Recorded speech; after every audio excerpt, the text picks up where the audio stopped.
매일 성경 묵상을 돕는 해설 가이드입니다. 안녕하세요. 묵상코치입니다. 함께 읽고 나눌 말씀은 시편 5편 1절에서 12절까지 말씀입니다. 오늘 본문은 시인이 악인에게 거짓과 속임으로 모함을 당하고 폭력의 위협을 받는 상황에서 하나님이 어떤 분이신지를 숙고해 봅니다. 하나님은 온 세상을 통치하시는 왕이시며 죄악을 기뻐하지 않는 의로운 재판장이시며 죽게 피하는 모든 자들을 보호하신 분임을 기억하고 하나님이 악인들을 심판하시고 시인을 구원하여 주실 것을 확신하며 선언하고 있습니다.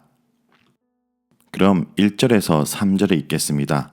여호와여 나의 말에 귀를 기울이사 나의 심정을 헤아려 주소서. 나의 왕 나의 하나님이여 내가 부르짖는 소리를 들으소서. 내가 주께 기도하나이다. 여호와여 아침에 주께서 나의 소리를 들으시리니 아침에 내가 주께 기도하고 바라나이다.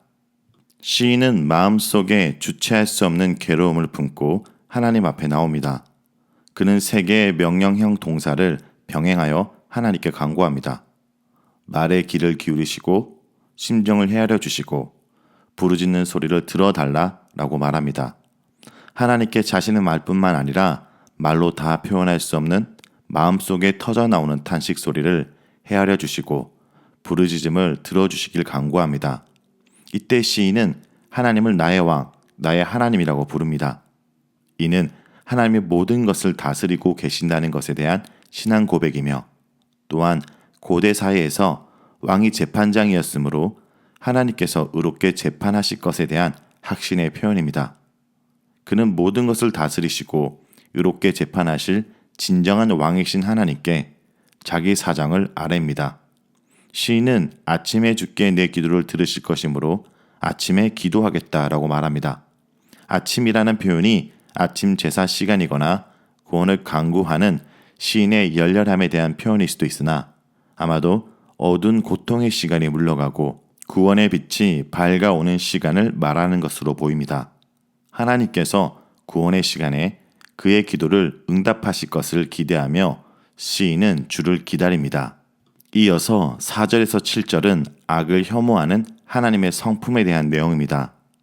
주는 죄악을 기뻐하시는 신이 아니시니 악이 주와 함께 머물지 못하며 오만한 자들이 주의 목전에 서지 못하리이다. 주는 모든 행악자를 미워하시며 거짓말하는 자들을 멸망시키리이다. 여호와께서는 피 흘리기를 즐기는 자와 속이는 자를 싫어하시나이다. 오직 나는 주의 풍성한 사랑을 힘입어 주의 집에 들어가 주를 경외함으로 성전을 향하여 예배하리이다. 시인은 1절과 3절에서 내 기도를 들어주십시오 라고 간구하다가 4절에서 갑자기 하나님은 죄악을 기뻐하는 신이 아닙니다 라고 선언합니다. 사실 원문에는 왜냐하면 이라는 말이 나옵니다. 그가 간청드리는 하나님, 그의 상황을 판결해 주실 재판장이시며 왕이신 하나님이 어떤 분인지를 상기하며 기도 응답에 대한 단단한 초석을 놓는 것입니다. 따라서 이 부분에서는 하나님의 성품에 대해 초점을 맞추되 뭐뭇은 아니다, 뭐뭇은 하지 않는다 라는 표현으로 하나님의 성품을 말합니다. 먼저 하나님은 죄악을 기뻐하지 않고 악이 주와 함께 머물지 못하며 오만한 자들이 주의 목전에 서지 못한다고 말합니다. 또 주님은 행악자를 미워하시고 거짓말하는 자를 멸망시키시며 피 흘리는 자와 속이는 자를 싫어하신다라고 말합니다. 특히 죄악에 대해서 주님이 기뻐하지 않으시고 미워하시고 싫어하신다는 세 개의 감정적이고 정서적인 표현을 사용하므로 악을 전적으로 거부하시는 거룩한 하나님의 성품을 강조하고 있습니다. 따라서 햇빛의 눈이 곧바로 녹아버리듯 악은 거룩한 주님과 잠시라도 공존할 수 없습니다. 4절에 악이 주와 함께 머물지 못하며에서 머물다라는 것은 오래 지속적으로 거주하다는 의미보다는 유목민들이 돌아다니며 한 장소에 일시적으로 머무는 것을 말합니다. 그러므로 머물다는 동사를 통해 악이 잠시라도 거룩하신 주와 함께 할 수 없음을 암묵적으로 강조합니다. 잠시라도 악이 주와 함께 공존할 수 없기 때문에 자기 자랑이 가득한 오만한 자들, 행악자들, 거짓말하는 자들, 피 흘리기를 서슴지 않고 폭력적인 자들, 속이는 자들은 주의 거룩한 임재 앞에 설 수 없습니다. 주께서 이들을 절대로 용납하지 않으시며 반드시 멸망시킬 것입니다. 하나님의 거룩하심은 한편으로는 악과 양립할 수 없어서 악에 대한 거부와 악인들에 대한 심판으로 표현되고, 다른 한편으로는 의를 사랑하며 의인에게 은혜와 축복을 주심으로 표현됩니다. 주님은 악을 기뻐하지 않으시고 행악자들을 미워하시는 반면 주를 경외하는 자들에게는 풍성한 사랑을 베푸시고 그들을 의의 길로 인도하십니다. 따라서 악인들이 하나님과 함께 머물 수 없는 것과 대조적으로 시인은 성전으로 나아가 하나님의 임재를 누리기를 갈망하며 기도합니다.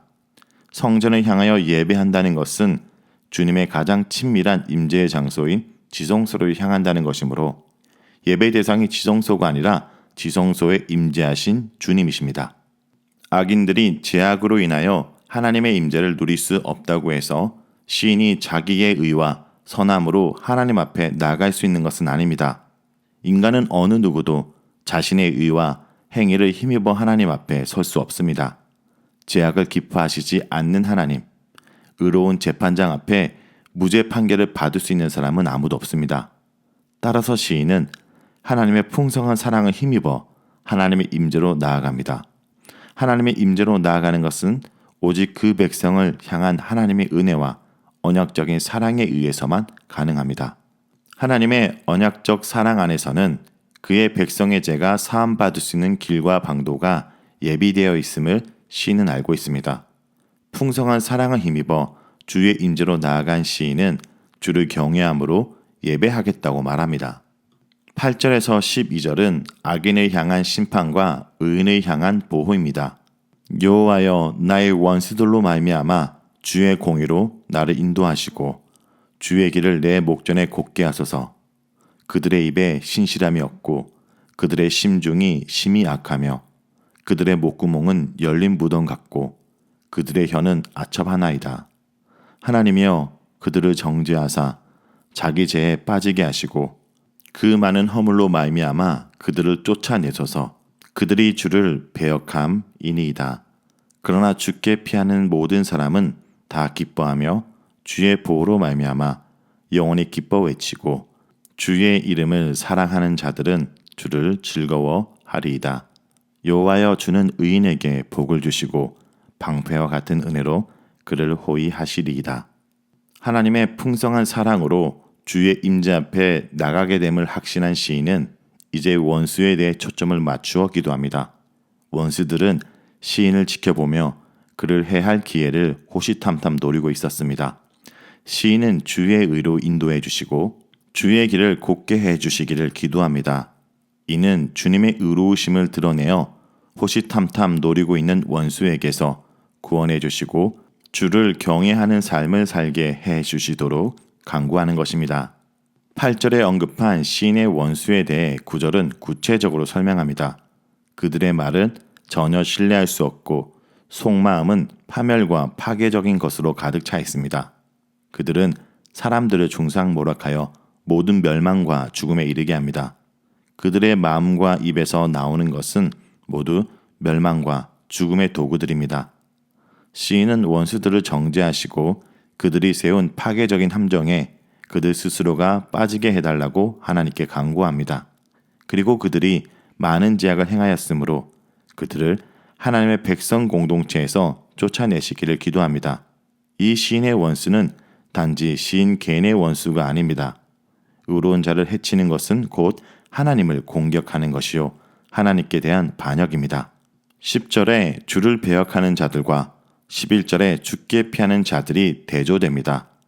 주를 배역하는 원수들은 자신들이 세운 파괴적인 계획에 스스로 빠져 파멸하겠지만 주께 피하는 자들은 주의 보호를 받게 될 것이고 영원히 기뻐 외칠 것입니다.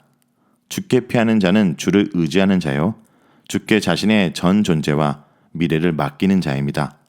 이런 자들은 자기를 사랑하는 자가 아니요 주를 사랑하는 자입니다. 그래서 주의 이름을 사랑한다는 것은 곧 주를 사랑하는 것입니다. 주를 거역하는 자들은 멸망당할 것이나 주를 사랑하는 자들은 주 안에서 즐거워할 것입니다. 여호와가 의인에게 복을 주시고 방패로 온몸을 보호하듯 은혜로 그를 감싸서 완전하게 보호해 주실 것입니다. 자, 여기까지가 시편 5편 1절에서 12절까지 말씀입니다. 오늘 말씀을 통해서 우리는 무엇을 묵상하고 적용해야 할까요? 첫째, 기도를 들으시는 하나님이란 것을 기억해야 됩니다. 시인은 자신의 말에 귀를 기울이시고 자신의 심정을 헤아려 달라고 간구합니다. 왜냐하면 주님은 절규하듯 부르짖는 기도뿐만 아니라 그의 마음의 신음까지 들으시는 분이기 때문입니다. 그리고 애타는 우리의 심정을 깊이 헤아려 살피시는 분입니다. 나를 지으시고 구원하시는 분이 오늘 내 형편을 통해 나를 온전히 빚고 계심을, 내 생각보다 하나님의 생각이 더 깊음을 신뢰하기 원합니다. 여러분, 지금은 한숨 쉴 때가 아니라 큰 숨을 몰아쉬며 하나님께 부르짖을 때입니다. 둘째, 하나님은 악을 미워하신다는 것을 기억해야 됩니다. 시인은 억울한 처지에 있었습니다. 그런데 그 대적들도 역시 겉으로는 하나님을 믿는다고 하고 때를 따라 예배하러 성전을 찾는 사람들인 것 같습니다. 그런데 시인은 하나님이 그들의 예배를 기뻐하지 않으실 거라고 생각했습니다. 하나님은 죄악을 기뻐하는 신이 아니기 때문입니다. 오만한 자들도 주 앞에 설 수 없습니다. 하나님은 행악자들을 미워하시고 거짓말하는 자들을 멸망시키실 것이며 피 흘리기를 즐기며 속이는 자들에게 질색하십니다. 여러분, 예배는 주와 함께 머무는 일입니다. 그런데 악은 주와 함께 머물 수가 없습니다. 그러므로 마음은 두고 몸만 성전으로 향하는 자들이 드리는 예배와 바치는 제물, 부르짖는 기도를 주님은 가증히 여기시고 물리치실 것입니다. 악한 손, 음란한 눈, 거짓된 마음으로 예배 자리를 찾는 것은 하나님을 생명 없는 우상처럼 만드는 일입니다. 주님은 죄악을 기뻐하지 않으시고 어떤 죄악도 용납하지 않으십니다. 그러므로 어쩌다 잘 넘어간 죄악이 하나님의 허락이 아니기에 지금이라도 멈추고 돌아서기 원합니다. 셋째, 주님이 우리의 피난처가 되신다는 것을 붙들어야 합니다. 시인에게는 예배의 자리, 기도의 자리가 주께 피하는 자리였습니다. 또 주님을 향한 사랑을 표현하는 자리였습니다.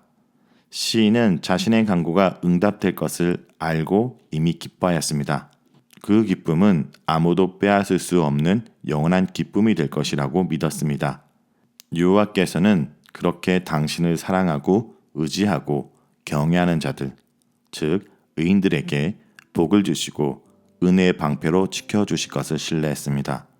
여러분, 오늘 하루도 악을 멀리하고 주님께 나아가 예배하는 자리를 우리의 피난처로 삼기 간절히 기도합니다.